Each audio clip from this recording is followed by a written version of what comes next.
श्री हरि विष्णु नारायण कर दो जीवन में उजियारा, शरण में तेरे आए हम, कट दो दुख का सारा।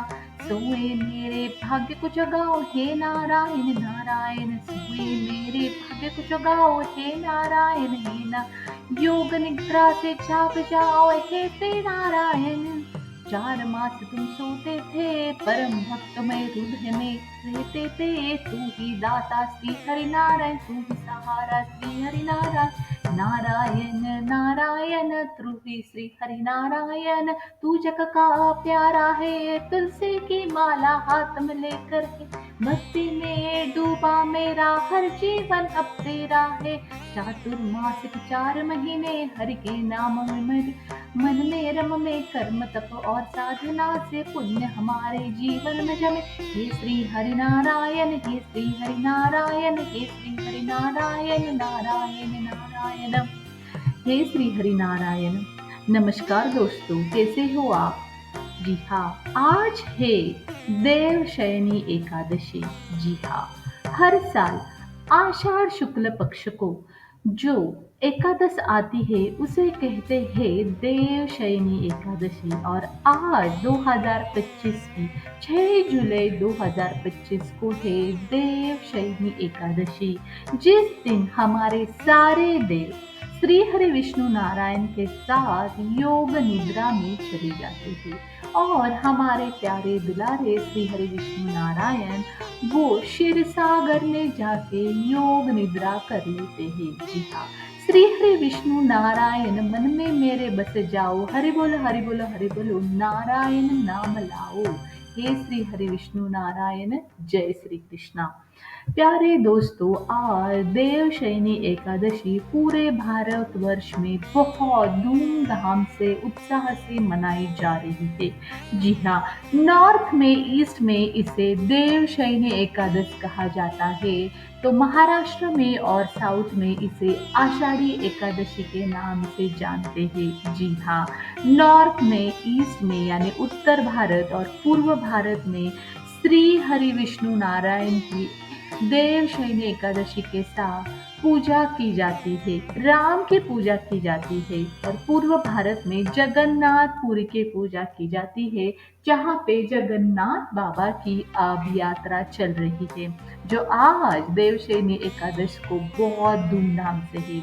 और महाराष्ट्र में श्री हरि विठ्ठल की पूजा चल रही है, पंढरपुर में जो बहुत धूमधाम से मनाई जा रही है।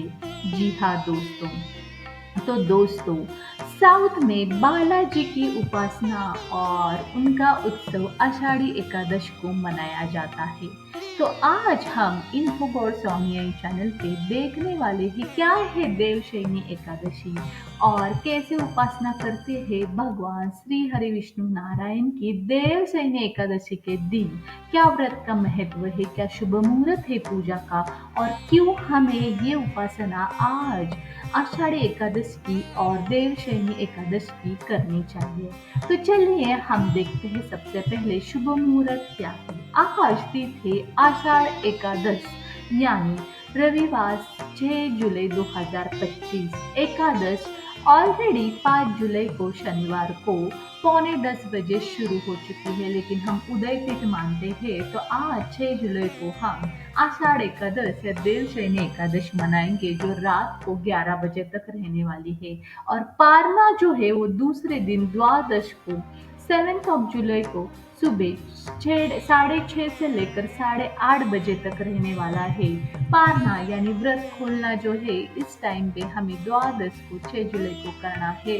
और उस दिन हमें अंतर आत्मा को यानी भगवान श्री हरि विष्णु नारायण को नमस्कार करना है, उनमें लीन होना जाना है। तो ये रहा शुभ मुहूर्त आज का देवशयनी एकादश का। पूरा दिन सुबह से शुभ है, सुबह ही हमें ब्रह्म मुहूर्त पे जल्दी उठना है, घर साफ करना है, गंगा जल से गौमूत्र से पानी में डालकर स्नान करना है, पवित्र हो जाना है, शुचिर्भूत होना है।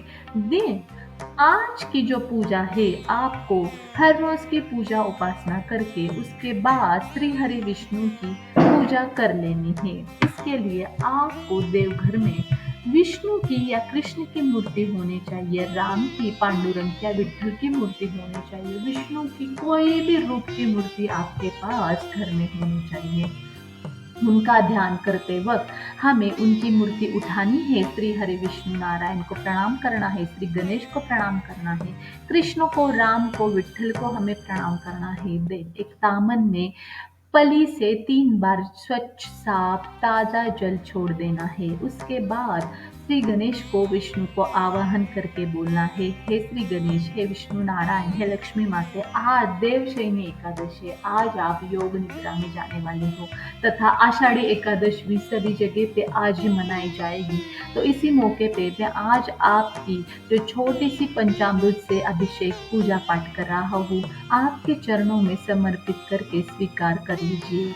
मेरे हर एक उपासना को कृपा आशीर्वाद दीजिए, मेरा हर संकट हर लीजिए, मेरे पाप सब धो डालिए, मुझे अच्छे कर्म दीजिए, बुरे कर्मों का अंत कीजिए, मुझे सकारात्मकता दीजिए, नकारात्मकता हटाइए, हर पीड़ा से, संकट से मुझे बाहर निकाले, हर इच्छा मेरी पूरी कर ले। और आज का ध्यान, उपासना, मंत्र या अभिषेक आपके चरणों में स्वीकार कर लीजिए प्रभु। ऐसे नम्रता पूर्वक प्रार्थना करनी है। देन उसमें जो भी मूर्ति आपके पास है, विष्णु की, प्रति विष्णु की, पांडुरंग की, विट्ठल की, कृष्ण की, राम की या खुद विष्णु की, वो रख देनी है। कुछ नहीं है तो सुपारी रखनी है। उसके ऊपर 3 बार जल हमें हाथ से ताजा जल छोड़ देना है। श्री गणेश का गणेश गायत्री मंत्र बोलना है। उसके बाद उसके ऊपर हमें ताजा जल छोड़ देना है 3 बार। देन दूध 3 बार छोड़ना है, मध 3 बार छोड़ना है और पंचामृत जो है उसमें ताज़ा घी, शक्कर, मध, दही, दूध और दूध होना चाहिए, वो छोड़ देना है। यह अभिषेक करते वक्त विष्णु गायत्री मंत्र का हमें मंत्र जाप करना है, जो है ओम नारायणाय च विद्महे वासुदेवाय धीमहि तन्नो विष्णु प्रचोदयात् मंत्र है। ओम नारायणाय च विद्महे वासुदेवाय धीमहि तन्नो विष्णु प्रचोदयात्। दूसरा मंत्र है ओम नमो भगवते वासुदेवाय नमः। ओम नमो भगवते वासुदेवाय नमः। इसमें से जो मंत्र ठीक लगे उसका आपको मंत्र जाप करना है और फिर से ताजे जल से उस सुपारी को, मूर्ति को हमें क्लीन करना है, वस्त्र से क्लीन करना है। देवघर में या एक चौकी पे नए वस्त्र पे उनको बिठाना है। देन उसके बाद उन्हें अत्तर लगाना है, हल्दी कुमकुम अर्पण करना है, चंदन अर्पण करना है, पीले फूल अर्पण करना है। देन आपके पास हो तो कुछ अलंकार उन्हें पहनाने हैं, विष्णु नारायण को, राम कृष्ण को या विट्ठल की मूर्ति हो तो उनको, विट्ठल हो तो बुक्का लगाना है, चंदन लगाना है, तुलसी दल अर्पण करना है, उन्हें धूप दीप से पूजा करनी है। उनकी आरती आती हो विष्णु की तो आपको पठन कर लेनी है, या कृष्ण की या गणेश की आरती पठन करनी है, पांडुरंग की या विट्ठल की आप आरती कर सकते हो, शंखनाद करना है, फिर से मंत्र जाप करना है, फिर से प्रार्थना करनी है कि हे प्रभु, ये पूजा पाठ अभंग और आज का अभिषेक आपके चरणों में स्वीकार कर लो, और तुलसी जो मैं अर्पण कर रहा हूँ या कर रही हूँ वो स्वीकार कर लो। और बहुत प्यार से, नम्रता से तुलसी आज अर्पण करनी है। तुलसी का आज बहुत महत्व है देवशयनी एकादश को। हो सके तो हार अर्पण करो तुलसी का, और हार फूलों का, पीले फूल का, चाफे के फूल बहुत पसंद है विष्णु नारायण को। और मंत्र जाप करते रहना है और विष्णु सहस्त्र नाम का आज पाठ करना है। इसके बाद आपको देवशयनी एकादश को विष्णु सहस्त्र नाम नहीं आता हो तो विष्णु गायत्री मंत्र का 108 बार आप पाठ करो जो मैंने बताया। उसके बाद आरती कर लो और आपको जो अभंग आते हो, कीर्तन आते हो तो वो आप पठन कर लो। आज पूरे दिन उपवास आपको रखना है, उन्हें उपवास का ही भोग आज चढ़ाना है। फलाहार आप कर सकते हो। श्री हरि विष्णु नारायण के साथ आप पांडुरंग यानी विट्ठल की भी उपासना आज कर सकते हो, क्योंकि विट्ठल ही विष्णु का रूप है अब कलयुग में, जो पंढरपुर में कटी के ऊपर, बीट के ऊपर खड़ा है। और सब लोग कहते हैं वारकरी और भक्त संप्रदाय, पांडुरंग नारायण हरि, जागा जागा पांडुरंग भक्त हो, आली वारी एकादशी आषाढ़ी, आली वारी एकादशी आषाढ़ी। ऐसे बहुत सारे वारकरी बहुत प्यार से जय जयकार करते हैं, विठ्ठल विठ्ठल राम कृष्ण हरि, ऐसा जय जयकार कर सकते हैं। या दूसरा भजन आप गा सकते हो, श्री हरि विष्णु नारायण मन में बस जाओ नारायण, हे श्री हरि मन में बस जाओ प्यारे दुलारे हरि, हरि बोल हरि बोल हरि बोल नारायण नारायण। ऐसा भजन भी आप गा सकते हो। देन उसके बाद आपको पूरे दिन मौन रखना है या विष्णु नारायण का, राम कृष्ण का या विट्ठल का नाम स्मरण करना है। मंदिर जाके आपको दर्शन लेके आना है विष्णु के, राम के, विट्ठल के या एक संत के भी आप जा सकते हो। कृष्ण के मंदिर जा सकते हो। ओम विष्णवे नमः का भी आप जाप कर सकते हो। विष्णु सहस्त्र नाम या हरि पाठ जरूर आज आप पठन करें। उपवास रखे, उन्हें भोग खिचड़ी, खीर, फल, शक्कर का भोग चढ़ाए। आज तुलसी अर्पण करना मंदिर जाके ना भूले। तो चलिए अब हम सुन लेते हैं कि क्या है इसका महत्व और क्या है व्रत कथा संक्षेप में। पुराणों में पौराणिक कथा के अनुसार जब राजा मांधाता अपने राज्य में अकाल और संकट से घिर चुका था, तो उन्होंने महर्षि अंगिरा को उपाय पूछा कि हे ऋषि, मैं बहुत संकट में हूँ, पूरी प्रजा संकट में है, तो क्या करना चाहिए। तो महर्षि अंगिरा ने उन्हें बताया कि हे राजे, देवशयनी एकादशी का व्रत कीजिए। ये व्रत बहुत प्रभावी है, इससे संकट पीड़ा हर जाती है, सुख समृद्धि प्राप्त होती है और वर्षा भी आ जाती है राज्य में, तो फल फूल खिलते हैं, धन धान्य की उत्पत्ति होती है, इससे प्रजा को राहत मिलेगी और चलन चलना शुरू हो जाएगा। तो ये देवशयनी एकादशी का व्रत है और इसकी पौराणिक कथा है। हालांकि भगवान कृष्ण ने जो युधिष्ठिर था उन्हें जब महाभारत चल रहा था तब बताया कि हे युधिष्ठिर, व्रत में व्रत, बहुत श्रेष्ठ व्रत ये देवशयनी एकादशी का व्रत है। जो भी कलयुग में देवशयनी एकादशी को मुझे पूजेगा, मेरा व्रत करेगा, मुझे तुलसी अर्पण करेगा, मेरे गीत गाएगा, उसके ऊपर मैं प्रसन्न हो जाऊंगा। देवशयनी एकादशी आगे जाके आषाढ़ एकादशी कहलाएगी और इस दिन जो भी व्रत करेगा, विट्ठल की यानी मेरी हरि की उपासना करेगा, उसे हजारों यज्ञ का पुण्य प्राप्त होगा। यानी देवशयनी एकादशी के दिन अगर हम व्रत रखेंगे तो इतना पुण्य हमें मिलेगा जितना 1000 यज्ञ का रहता है, वो एक ही दिन में हमें पुण्य प्राप्त होगा। सभी पाप में धो डालूंगा, किसी भी तरीके का आपको संकट हो, पीड़ा हो, उससे मैं बाहर निकालूंगा। ऐसे खुद भगवान श्री कृष्ण ने युधिष्ठिर को महाभारत में बताया है। तो इसी मौके पे हमें महाभारत के मौके पे यानी देवशयनी एकादशी पे हमें महाभारत की जो कथा है, जो गीता में बताई जाती है, तो उस समय की जो अध्याय है गीता के, उसका 11वां अध्याय हमें पठन कर लेना चाहिए। जी हाँ, इस व्रत में गीता के 11वें अध्याय को बहुत ही महत्व है। 11वां अध्याय अगर हम पठन करेंगे तो हमें भगवान श्री कृष्ण का यानी खुद महाविष्णु का आशीर्वाद मिल जाएगा। अगर हम 11वां अध्याय गीता का आज पठन करते हैं तो हमें विष्णु रूप दर्शन प्राप्त होता है श्री कृष्ण का यानी खुद नारायण का, विष्णु का। इस दिन भगवान विष्णु विराट स्वरूप की अनुभूति हमें अध्याय पठन करते वक्त 11वां देते हैं या श्रवण करना चाहिए। इसमें अर्जुन को भगवान श्री कृष्ण ने अपना दिव्य विश्व रूप दिखाया है और भगवान श्री कृष्ण अपने प्यारे अर्जुन को क्या कहते हैं, पश्य मे पार्थ रूपाणि शततोथो सहस्रशा नाना विधानि दिव्यानि नाना वर्ण कृतानि च। यानी हे मेरे प्यारे अर्जुन, मेरे अनेक प्रकार के दिव्य रूपों को देखो और ये आपको पुण्य प्रदान करेगा, हर एक पाप आपका धो डालेगा अगर आप मेरे भगवत गीता के 11वें अध्याय का पठन कर लेते हो और मैं आपको विश्वरूप दर्शन दे दूंगा, ऐसे खुद कृष्ण ने बताया है। तो देवशयनी एकादशी के दिन हमें भगवत गीता का 11वां अध्याय पठन करना चाहिए या श्रवण करना चाहिए। तो अपने आप ही भगवान श्री कृष्ण हमारे पाप धो डालेंगे और विष्णु के रूप में हमें दर्शन देंगे और इससे हमारा आत्मिक बल बढ़ेगा, मन की शुद्धि होगी, हम मोक्ष की तरफ बढ़ेंगे और हमारे जो ऋषि मुनि है, संत है, इनका भी हमें ध्यान साधना कर लेनी चाहिए।